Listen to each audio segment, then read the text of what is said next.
सातारा कोल्हापूर मार्गावरील पाली हे स्थान श्री खंडोबा व म्हाळसाचे विवाहस्थान म्हणून प्रसिद्ध असले तरी श्री खंडोबा पाली येथे कसे व का प्रकट झाले ही एक वेगळीच आख्यायिका आहे। फार वर्षापूर्वी हा भाग निर्जन व उजाड असल्यामुळे बरेचसे गुराखी आपली गुरे चारण्यासाठी या माळावर येत। त्यात पालाई नावाची गवळण होती, ती आपल्या गुरांसोबत येत असे। ती खंडोबाची भक्त होती। गुरे चारण्यासाठी माळावर न थांबता जवळच्याच शंभू गळिताच्या डोंगरावर जात असे व तेथे असलेल्या खंडोबाच्या स्थानावर जाऊन पूजा करून येत असे।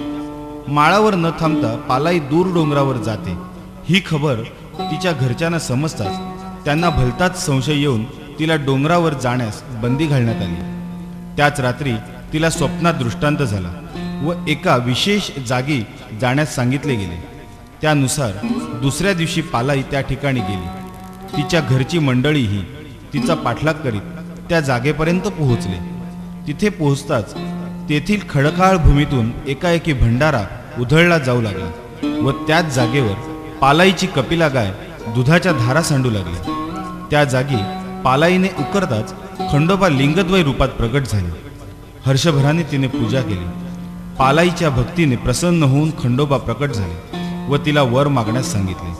तेव्हा पालाई म्हणाली, देवा, तुझ्या आधी भक्तांना माझे दर्शन मिळावे।